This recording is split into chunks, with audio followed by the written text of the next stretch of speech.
Continuamos con la exposición titulada Ellipticity Criteria for Random Walks in IID Random Environments, impartida por el profesor José David Campos Fernández. El profesor Campos es docente de la Escuela de Matemática de la Universidad de Costa Rica. El profesor Campos es doctor en Matemática de la Pontificia Universidad Católica de Chile. Sus temas de interés en investigación son caminatas aleatorias en medios aleatorios y procesos estocásticos. El profesor Campos es investigador del CIM, lo cual es el Centro de Investigaciones en Matemática y Metamatemáticas desde el año 2013. Le cedo la palabra al profesor Campos para que comience con su presentación. Okay. Buenos días, gracias, Raúl. Muchas gracias por la invitación. Voy a empezar a compartir propiamente la charla. Como lo mencionó Raúl, el título de la charla es son caminatas aleatorias que tienen en medios aleatorios, pero hay condiciones sobre el ambiente que van a influir en distintos fenómenos y en particular detalles que se le nombran con el concepto de elíptico. Entonces, lo que vamos a hacer con esta charla es, básicamente, la primera parte es introducir los conceptos básicos, el modelo, las principales definiciones. En una segunda parte, vamos a definir condiciones de electricidad sobre el ambiente y algunos resultados. Y finalmente, vamos a enunciar los principales resultados sobre condiciones de balisticidad, pero sobre estas, ambientes aleatorios, pero sobre distintas condiciones de electricidad sobre estos ambientes aleatorios. Entonces, el modelo básicamente es el siguiente, digamos.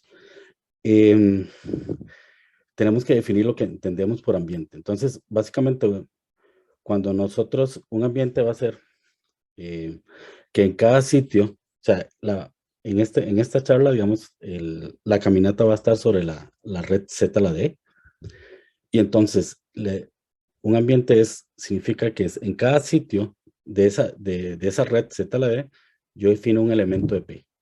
¿Y quién es P en particular? P es básicamente vectores dos dimensionales que me funcionan como probabilidades de transición. De hecho, si ahí vemos la definición de P, estas coordenadas tienen que ser no negativas y su suma de todas ellas me tiene que dar 1. ¿Okay? Entonces, son probabilidades de transición. Entonces, básicamente un ambiente es que yo me ubico en cualquier sitio de la red y ahí hay una probabilidad de transición a mis primeros vecinos. ¿Okay? Dicho esto, la idea es, digamos, si yo fijo un ambiente en particular, lo que yo tengo es, digamos, una caminata aleatoria estándar.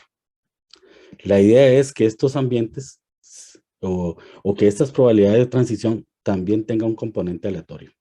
Ese es el detalle extra del modelo. ¿Okay? Entonces, cuando digo que cuando uno fija un ambiente tiene una caminata aleatoria estándar, es esta afirmación 2. O sea, yo fijo un ambiente, omega, entonces ya tengo mis probabilidades de transición en toda la red. Entonces, particularmente, si yo quiero estudiar el espacio de las trayectorias de esta caminata, está gobernada bajo una ley que la vamos a denotar Px omega y está regida por dos reglas. La primera de ellas es que vamos a asumir que la caminata inicia en el sitio X. ¿Okay? Y la segunda ley es básicamente lo que determina mi ambiente.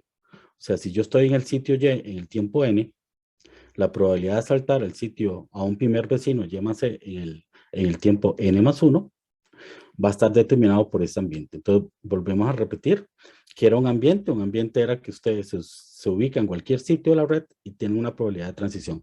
Entonces, en este caso, me ubico en el sitio Y veo cuál es la probabilidad de transición. Y en particular, cuál es la probabilidad para saltar al sitio Y más C, que es un primer vecino de Y. Entonces, de nuevo, si yo fijo ese ambiente, tengo una caminata aleatoria estándar. ¿Ok? Y entonces, al tener esta caminata aleatoria estándar, yo ahora lo que hace este modelo diferente es que yo quiero que estas probabilidades de transición sean aleatorias. Entonces, este omega mayúscula que ponemos aquí es mi espacio de ambientes. Ahí están todos mis ambientes. ¿Ok? Entonces, yo le quiero dar una cierta estructura. Entonces, ahí considero este espacio medible, o sea, considero los borelianos en particular, y yo le quiero asignar una medida de probabilidad a este espacio medible. Entonces, al asignarle una medida de probabilidad, hago que mis probabilidades de transición sean aleatorias. Ahora, en todo este trabajo, hay una hipótesis general que está permeada en todos los resultados, y es la hipótesis ID. Esa hipótesis ID significa independiente e idénticamente distribuidos. En concreto, ¿qué significa? Que si yo tomo un ambiente omega, ¿ok? Entonces vuelvo a recalcar, en cada sitio de ZD tengo probabilidades de transición ya definidas. Pero entonces yo puedo definirme un vector aleatorio. ¿Cómo? Tomo este omega y considero su marginal en el sitio X. Entonces, esta marginal es un vector aleatorio. Entonces, si yo, al estar esta colección está indexada por los sitios de la red, está indexada por X, entonces yo tengo una colección de vectores aleatorios. Entonces, esa colección de vectores aleatorios, yo asumo que son ID. O sea, son independientes, idénticamente distribuidos. Entonces, esa es una hipótesis que va a estar permeada en todo el trabajo. ¿Okay? Ahora bien, esto tiene una consecuencia con la ley que yo voy a definir sobre este espacio medible. ¿Y cuál es la consecuencia, básicamente? Que esta ley debe ser de esta forma. Tiene que ser una medida producto. ¿Ok? ¿Por qué una medida producto? Porque estamos asumiendo independencia. ¿Y por qué en ese producto todos los factores son mu? Porque estamos asumiendo que es idénticamente distribuido. ¿Ok? Donde mu viene siendo una distribución sobre el conjunto de las probabilidades de transición. Entonces, básicamente yo necesito una distribución sobre esas probabilidades de distribución y construyo esta medida producto. Cuando construyo esta medida producto, vuelvo a repetir, lo que estoy asumiendo es la condición ID. Ahora bien, regresando a lo que habíamos dicho unos minutos antes, si yo fijo M, yo le decía a ustedes que tengo una caminata aleatoria estándar, digamos. ¿Ok? Entonces, a esto se le llama ley quench, ¿eh? Pero en particular, como tengo una caminata aleatoria estándar, yo tengo una cadena Markov. Es un ejemplo de una cadena Markov. Ahora, esta ley quench depende de mi ambiente. Entonces, yo en particular puedo considerar esto como una variable aleatoria. ¿Ok? Y al considerarlo esto como una variable aleatoria, yo me puedo preguntar cuál es su promedio. ¿Okay? Entonces, de ahí surge una nueva ley, que es la ley, le dicen la ley de Neal o ley promediada, que es el promedio de esta ley Quench. ¿Okay? Y bajo esta ley es donde el trabajo va a estar más enfocado. Pero ¿cuál es el problema de esta ley? Bueno, tiene un problema que es básicamente que esta propiedad markoviana de mi caminata se pierde. O sea, por lo general ya no voy a gozar de esa propiedad markoviana. Ahora, esto es un enfoque, digamos, todo esto de la propiedad markoviana que se pierde, todo es un enfoque en el trabajo, es una dificultad en el trabajo. Ahora, nuestra charla va en otra dirección un poco. Nuestra charla va en la dirección de ¿qué me está influyendo a mí que mis probabilidades de transición sean aleatorias? ¿Ok? Que ya no tengo una caminata aleatoria, digamos, estándar. Entonces, para ello vamos a definir dos condiciones de electricidad principales que hay en este modelo. ¿Okay? Entonces, la primera es cuando yo digo que esta ley sobre los ambientes es elíptica. ¿Y eso qué quiere decir? Quiere decir que mis probabilidades de transición siempre van a ser positivas.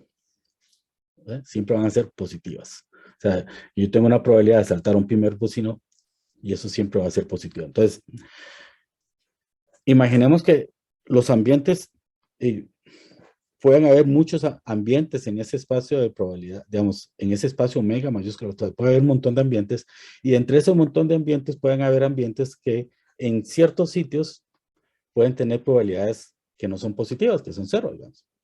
Entonces, estamos excluyendo eso, o sea, el soporte de mi ley tiene que estar en probabilidades de transición, probabilidad de transición que siempre son positivas para brincar a un primer vecino. ¿Okay? Esa es mi condición en general de lo que uno quiere decir que la ley o el ambiente es elíptico. ¿Okay? Hay una condición más fuerte, y la condición más fuerte es lo que uno llama uniformemente elíptico.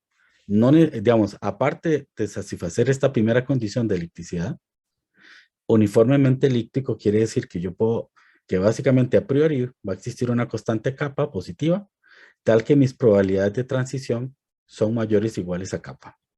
¿Ok? O sea, es una condición obviamente más fuerte del hecho que ser estrictamente positiva. Entonces, obviamente, esta condición de uniformemente elíptico es una condición más fuerte que elipticidad. ¿Ok? Entonces, ¿cuál es la idea de la charla hoy? Encontrar condiciones que están intermedio entre ellas dos y tratar de obtener resultados que se obtenían asumiendo que la ley era uniformemente elíptica. Ese básicamente es una motivación por que andamos en esta charla. Ahora bien, este es un ejemplo que lo anoto de una vez por la importancia de un resultado que voy a exponer más adelante. Y esto es un ejemplo, es el ambiente de Dirichlet. ¿Y qué es el ambiente de Dirichlet? Que mis probabilidades de transición, o sea, es una distribución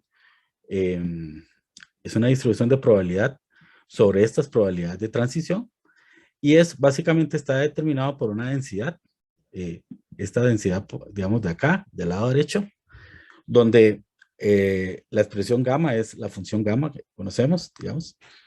Entonces, esto es una función de densidad con respecto a la medida de Lebesgue, sobre ese conjunto P, sobre mis probabilidades de transición.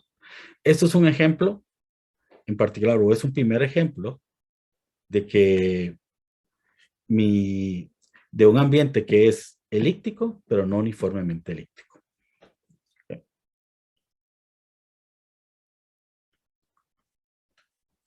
Ahora bien, a partir de estas condiciones de elipticidad, voy a manejar dos conceptos que es donde se basan los resultados que se van a exponer más adelante. El primer resultado es lo que uno llama carácter transitorio de la caminata.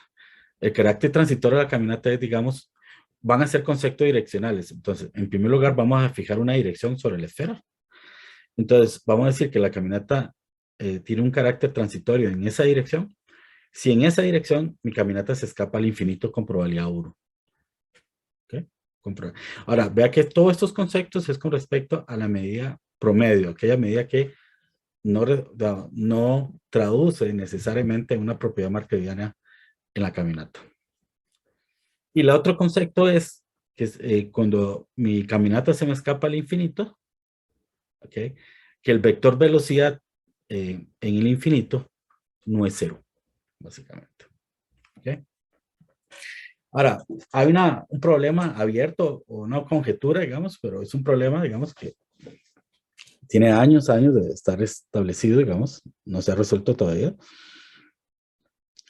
Básicamente es que en dimensiones mayores iguales a 2, en un ambiente uniformemente elíptico, recalco eso, ahí lo resalto, el hecho que mi caminata se me escape hacia el infinito implica necesariamente que llega con un vector de velocidad, digamos, en infinito, formalmente hablando, distinto a cero. Eso es una conjetura que se tiene y no se ha logrado probar. Rápidamente, porque esta observación sería toda una charla, digamos, pero ya eso es un tópico que ya se ha cubierto bastante, ya se tiene bien entendido, que es el caso de dimensión 1. En el caso de dimensión 1, esa conjetura es falsa. Hay caminatas que se me escapan al infinito, digamos, y llegan al infinito con una velocidad igual a cero. ¿Okay? Se puede crear. Ahora, básicamente, ¿para qué pongo esta referencia del modelo en una dimensión? Básicamente, por la presencia de lo que uno llama trampas, que es un concepto que vamos a ir estableciendo en la charla. ¿Qué son trampas, básicamente?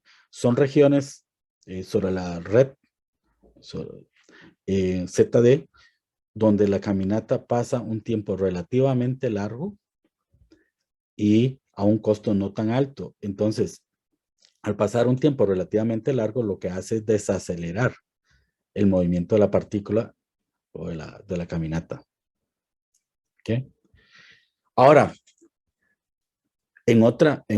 por otro lado, este concepto de uniformemente elíptico es importante dentro de la conjetura. ¿Por qué es importante dentro de la conjetura? Porque ya se sabe o ya se ha demostrado que existen ejemplos en un ambiente elíptico donde esa conjetura es falsa. Entonces ahí viene ya a entrar, digamos, ahí viene a intervenir este concepto de electricidad que es importante para estudiar estos fenómenos de trasciente y de balisticidad. ¿Okay? Entonces, en particular, hace 10, 11 años, Sabado y Tournier demostraron para dimensiones mayores o iguales que 3 que uno puede, en un ambiente de Dirichlet aleatorio, uno puede construir caminatas que se me escapan al infinito, pero que no son balísticas. Su vector velocidad en infinito es 0. ¿Okay? Ahora, nada más para recordar un momento acá, cuando hicimos los ambientes de Dirichlet, ve que eso depende de unos parámetros. O sea, al final de cuentas es un juego con estos parámetros y establecer ciertas condiciones sobre esos parámetros. Ok, entonces, para lidiar con esta conjetura, digamos, recordemos, trasciente implica balisticidad. Si mi caminata se escapa al infinito, llega al infinito con una velocidad no cero. Si yo tengo en presente o tengo en mente esa conjetura, un ambiente uniformemente elíptico, a principio de este siglo se introdujo unas condiciones que se llaman las condiciones de balisticidad, unas condiciones de gamma. ¿Okay? Y básicamente, así a grandes rasgos, es que si yo tengo una franja de orden L, para un L que lo voy a tender al infinito, digamos, orden L para adelante, orden L para atrás, digamos, la probabilidad promediada de salir por detrás de la caminata es exponencialmente chica. O sea, un detalle técnico que se me olvida, esta franja está determinada por la dirección L, esta dirección L. Entonces, básicamente, esta condición de balisticidad dice que en un cierto vecindario de esa dirección, para cualquiera de esas direcciones, si yo construyo una caja de esta manera, que está determinada por mi dirección L, la probabilidad de salir por detrás de la franja es exponencialmente chica. O sea, necesariamente estamos como en cierta manera forzando que mi caminata siempre vaya saliendo de esas franjas por el lado de enfrente, digamos. ¿Okay? Esto es una condición, Schneemann probó que es una condición más fuerte que ser transitorio. De hecho, esto es una condición equivalente a ser transitorio más un momento exponencial. Entonces, digamos que para lidiar con la conjetura o para resolver la conjetura, ese momento exponencial que se asume debería eliminarse dentro de todas las demostraciones, las pruebas, ¿no? Y eso es lo que, digamos, técnicamente lo que no se ha podido hacer. Ahora, años más recientes, esta condición de balisticidad se ha sustituido por una condición que básicamente es lo mismo, nada más que en lugar de exigir un decaimiento exponencial al hecho de salir por detrás, se exige un decaimiento polinomial. O sea, a priori es una condición más débil, pero se logró demostrar que al final todo es equivalente. O sea, tener un decaimiento exponencial y un decaimiento polinomial es equivalente. Y así, a primera vista, eso es extraño, digamos, al menos resulta bastante curioso. ¿Ok? Entonces, estas condiciones de balisticidad dependen de un parámetro gamma. ¿Okay? Este parámetro gamma va entre 0 y 1. Entonces, tengo una colección de estas condiciones de gamma. A lo largo de las primeras 2 décadas del siglo XXI, se demostró en un ambiente uniformemente elíptico que todas las condiciones son equivalentes. ¿Okay? Todas estas condiciones son equivalentes. Pero recalco esto en azul, uniformemente elíptico. Un ambiente uniformemente elíptico. Eso es un primer resultado. Un segundo resultado es que si uno asume esta condición de balisticidad, estas condiciones cualquiera, como ya todas son equivalentes, si usted asume cualquiera de ellas, entonces necesariamente mi caminata es balística. ¿Ok? Entonces, vuelvo a recalcar, no estoy demostrando obviamente la conjetura porque estoy asumiendo algo más fuerte que ser transitorio. ¿Okay? Pero entonces, si asumimos esa condición de balisticidad, tengo que mi caminata es balística. Entonces, ¿cuáles son los resultados que se lograron, digamos, eventualmente? El 3 y el 4. ¿Ok? Pero al menos, digamos, en 4 sabemos que en un ambiente elíptico eso es falso. Entonces, lo que se trata es construir o definir condiciones de electricidad que son más fuertes que ser elíptico, pero más débiles que ser uniformemente elíptico, y preservar estos dos resultados. Nada más como un detalle técnico, simplemente como un detalle técnico acá, hay una dirección asintótica que existe y es básicamente este límite asintótico que hay, este límite normalizado de la trayectoria de la caminata. Y básicamente esa dirección asintótica, vamos, obviamente va a estar sobre la esfera. Eso va a existir siempre cuando uno asume alguna condición de estas de balisticidad. ¿Okay? Entonces, si yo de antemano sé que tengo esta dirección asintótica, esa dirección asintótica me define, digamos, un semiespacio positivo. Entonces, digamos, en ese semiespacio positivo dentro de la esfera, sé que por ahí, en ese semiespacio positivo, por ahí es donde las trayectorias de mi caminata van a predominar o se van a concentrar. ¿Ok? Y lo que mencioné anteriormente, pero ya con un detalle más específico. En el caso de un ambiente de Dirichlet, entonces, yo le decía a ustedes que uno juega con estos parámetros. O sea, si uno tiene esta condición, esta primera, alfa i menor a alfa i más d, entonces uno ya asegura carácter transitorio. Y luego, en el segundo punto, ahí me establecen una condición necesaria y suficiente para que mi caminata sea balística. Entonces, obviamente, uno puede jugar con estos parámetros y entonces construye una caminata que satisface esa primera condición, alfa sub i menor a alfa sub i más d, ¿ya?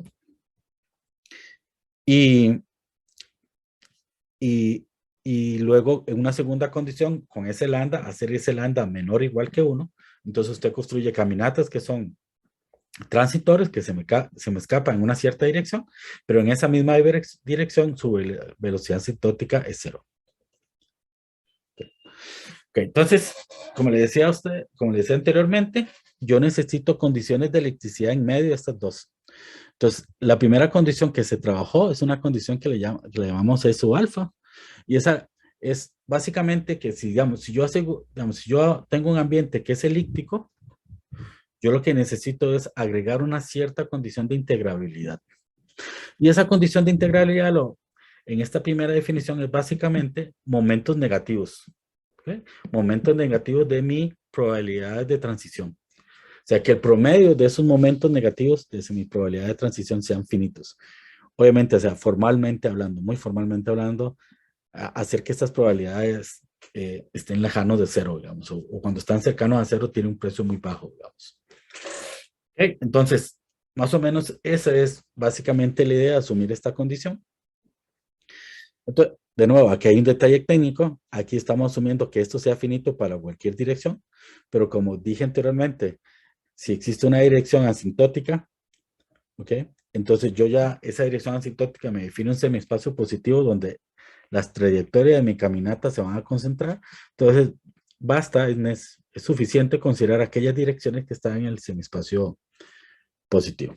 ¿Okay? Pero, digamos, es un detalle técnico que no vamos a entrar en detalles acá, pero ahora, una segunda condición de electricidad que se trabajó en particular es la que se presenta a continuación. Vean que la primera condición, ese capa que me doy ahí, es tratando de simular la condición que se había encontrado con el lambda en el caso de un ambiente de Dirichlet, o sea, un ambiente en particular, en específico. ¿Ok? Y entonces, si estoy en un modelo general, no me basta con esta condición. Tengo que asumir una cierta condición de integrabilidad. Esa condición de integralidad en este caso viene siendo un producto de momentos negativos de mis probabilidades de transición. Pero hay una cierta condición de integrabilidad que tengo que asumir en particular. Ahora, un ambiente, si estuviera un ambiente aleatorio de Dirichlet, básicamente esta segunda condición se satisface, entonces caeríamos en la misma condición anterior. Okay. De nuevo, aquí hay un detalle técnico, digamos, asumo esta condición es su prima, pero digamos que los momentos más grandes que debo tener son en las direcciones que están en el semiespacio positivo, digamos. básicamente. Pero digamos, es un detalle técnico, lo noto ahí como una especie de completitud en la charla, digamos. Ahora, esas, esas dos definiciones de electricidad son las que se trabajan, son la base del trabajo. Pero quisiera hacer un paréntesis acá. El paréntesis acá es básicamente esa ilustración que yo tengo ahí. Si uno ve esa ilustración que está ahí, digamos que yo hago una probabilidad de irme para la derecha y luego, ubicado en ese sitio, la probabilidad de irme hacia la izquierda. Esas dos probabilidades son muy altas. Lo que pasa es que origino como una especie de trampa en la trayectoria de la caminata. O sea, mi caminata va a pasar un tiempo relativamente largo en, en ese conjunto, digamos que es el conjunto que llamamos más simple, que es una arista, digamos. ¿Ok? Entonces, mi probabilidad de saltar hacia la derecha y luego mi probabilidad de volverme son probabilidades, digamos, que tienen su fuerte peso. ¿Ok? Entonces, uno imaginaría que si esto pasa mucho tiempo para acá, la caminata el movimiento de la partícula se desacelera de tal forma que no podría ser balístico. Y básicamente, eso es lo que pasa. Ahora, ¿cuál es a partir de esta imagen, a partir de eso que yo tengo ahí, uno define una cierta condición que le llamamos ES, ¿okay? Que básicamente que para que se satisface ES, en todas las direcciones tengo que tener estas esperanzas finitas. Pero pensemos lo diferente, pensemos qué pasa cuando existe alguna dirección donde esta esperanza es infinita. Es lo que trataba de motivar con la ilustración anterior. Mi probabilidad de saltar hacia la derecha y luego volver debería ser una probabilidad donde al acercarse a la unidad, al número 1, sería muy cercano, digamos, tendría un peso importante. ¿Okay? Y ese es el motivo un poco de esta condición. Ahora, esta es una condición más débil que las dos condiciones, digamos, o en particular es más débil que la condición E'1, digamos, en un ambiente en general, aleatorio en general y D. Pero en ese ejemplo específico de Dirichlet, todas estas condiciones son equivalentes. ¿Okay? Todas estas condiciones son. Ahora bien, esto al final, esta motivación, se traduce en una pequeña prueba que no es difícil, digamos, donde básicamente es una aplicación de la ley fuerte de grandes números para justificar que si esa condición no se satisface, la caminata no puede ser balística. Entonces, de nuevo, la motivación, digamos, inicial es esto, que mi caminata se me pega ahí, digamos, coloquialmente hablando, o sea, pasa mucho tiempo para. Y entonces, en específico, si esa condición S no se satisface, si yo llamo F como el primer tiempo de salida de esta arista, el promedio de ese tiempo es infinito. Entonces, ya eso es una condición muy fuerte para asegurar que mi caminata no puede ser balística. Ahora, a partir de esas ideas, digamos, Freeberry Kios en el 2016 trabajaron con hipercubos en esa red.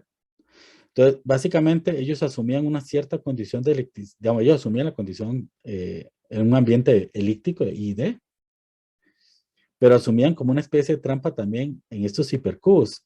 Y es básicamente, ¿qué significaba, o en concreto, qué significaba una trampa? Bueno, que existía un sitio de este hipercubo donde si mi caminata empezaba por ahí, el tiempo de salida o el tiempo de salida tenía un cierto momento, ¿okay? Que no era finito. Entonces, básicamente, digamos, bueno, en ese caso es un momento, el primer momento, digamos, que si ese primer momento de ese tiempo de salida de ese hipercubo no fuese finito, mi caminata no iba a ser, tampoco no iba a tener carácter balístico, digamos.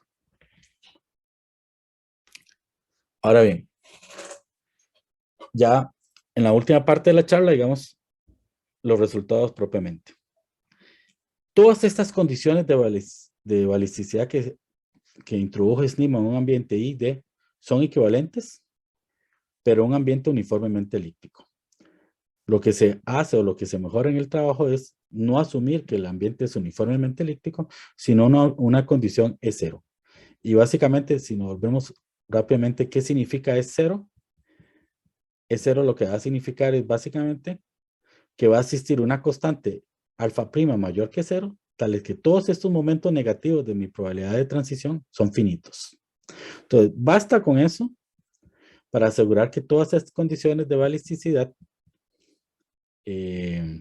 son equivalentes. ¿Ok? Ahora bien, todas estas condiciones son equivalentes. Nos falta todavía el caso de gamma igual 1, que es el caso que he estado trabajando en los últimos meses, digamos. Ya se han hecho algunos progresos, pero todavía no puedo concluir el caso de gamma igual 1. ¿Okay? Ahora, el segundo resultado que se quiere establecer es bajo algún criterio de elipticidad, ¿okay? Más fuerte que el hecho de ser meramente elíptico. Okay.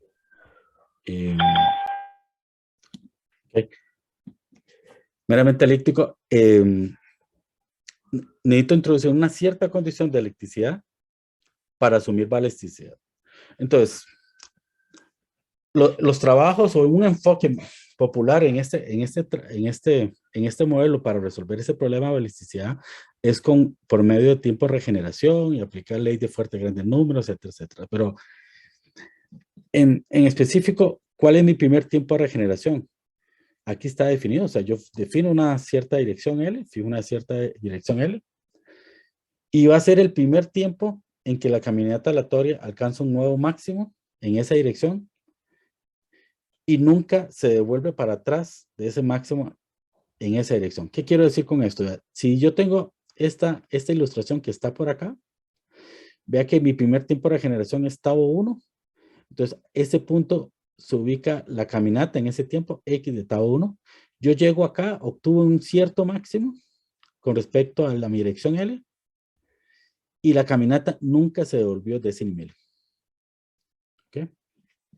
Entonces, ese es mi primer tiempo de regeneración. O sea, básicamente, ¿ok? Entonces, si yo asumo que mi caminata es transitoria, o sea, que se me escapa al infinito, tau 1 es finito casi seguramente. O sea, ese tiempo es finito casi seguramente. El detalle está en si su promedio es finito. ¿Okay? Si su promedio, ese es el detalle en particular. Ahora, Schneemann, a principio de este siglo, demostró en particular que en un ambiente elíptico yo tenía una ley de grandes números. ¿Okay? Un ambiente ID, pero tenía una ley de grandes números. El detalle está aquí para tener un comportamiento balístico, es que ese vector determinista V fuese no cero. Y una condición necesaria para eso es lo que yo decía hace un momento, que el promedio de ese tiempo de regeneración sea finito. Entonces, si yo logro eso, puedo justificar que es balística la caminata. ¿Ok? Ahora, Ellen, dentro de ese mismo trabajo, en el 2002, lo logra, de hecho, fue un año antes incluso, cuando él logra demostrar que un ambiente uniformemente elíptico, ID, si uno asume estas condiciones de balisticidad que él introdujo, entonces necesariamente tengo ese tiempo promedio finito y por consiguiente tengo balisticidad. ¿Ok? Entonces, de nuevo, yo quiero obtener este resultado, pero con una condición de electricidad menos fuerte. Esa es la idea. Ahora, necesitamos controlar la escuela de ese tiempo de regeneración, tau 1. Eso es lo que yo necesito controlar en particular.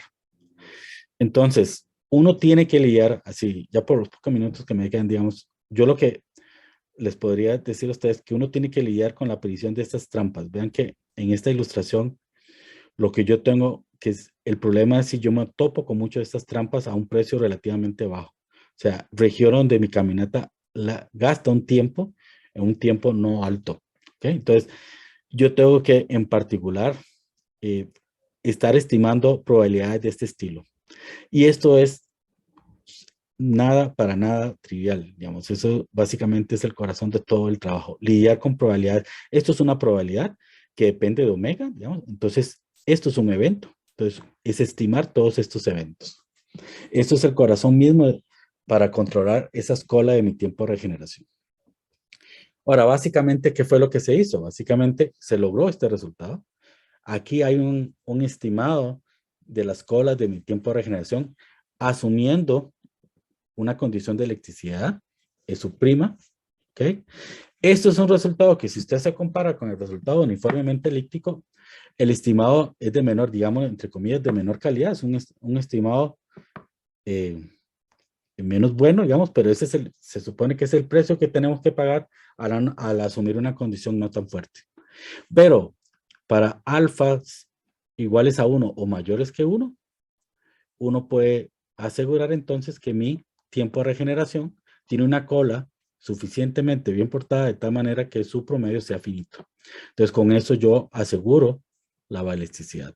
Y ese sería el segundo resultado. ¿Ok? Ahora, nosotros asumimos condición E sub prima, 1, por una aplicación de Holder, la desigualdad de Holder, 1 en lugar de asumir E sub prima, 1, uno puede asumir la condición E con parámetro 1 medio, que era, recordemos, aquellos momentos de integrabilidad de mis probabilidades de transición. Entonces necesitamos que esos momentos de mi probabilidad de transición sean finitos para algún parámetro alfa mayor que 1 medio en particular. Entonces, eso básicamente fue el resultado. Segundo resultado.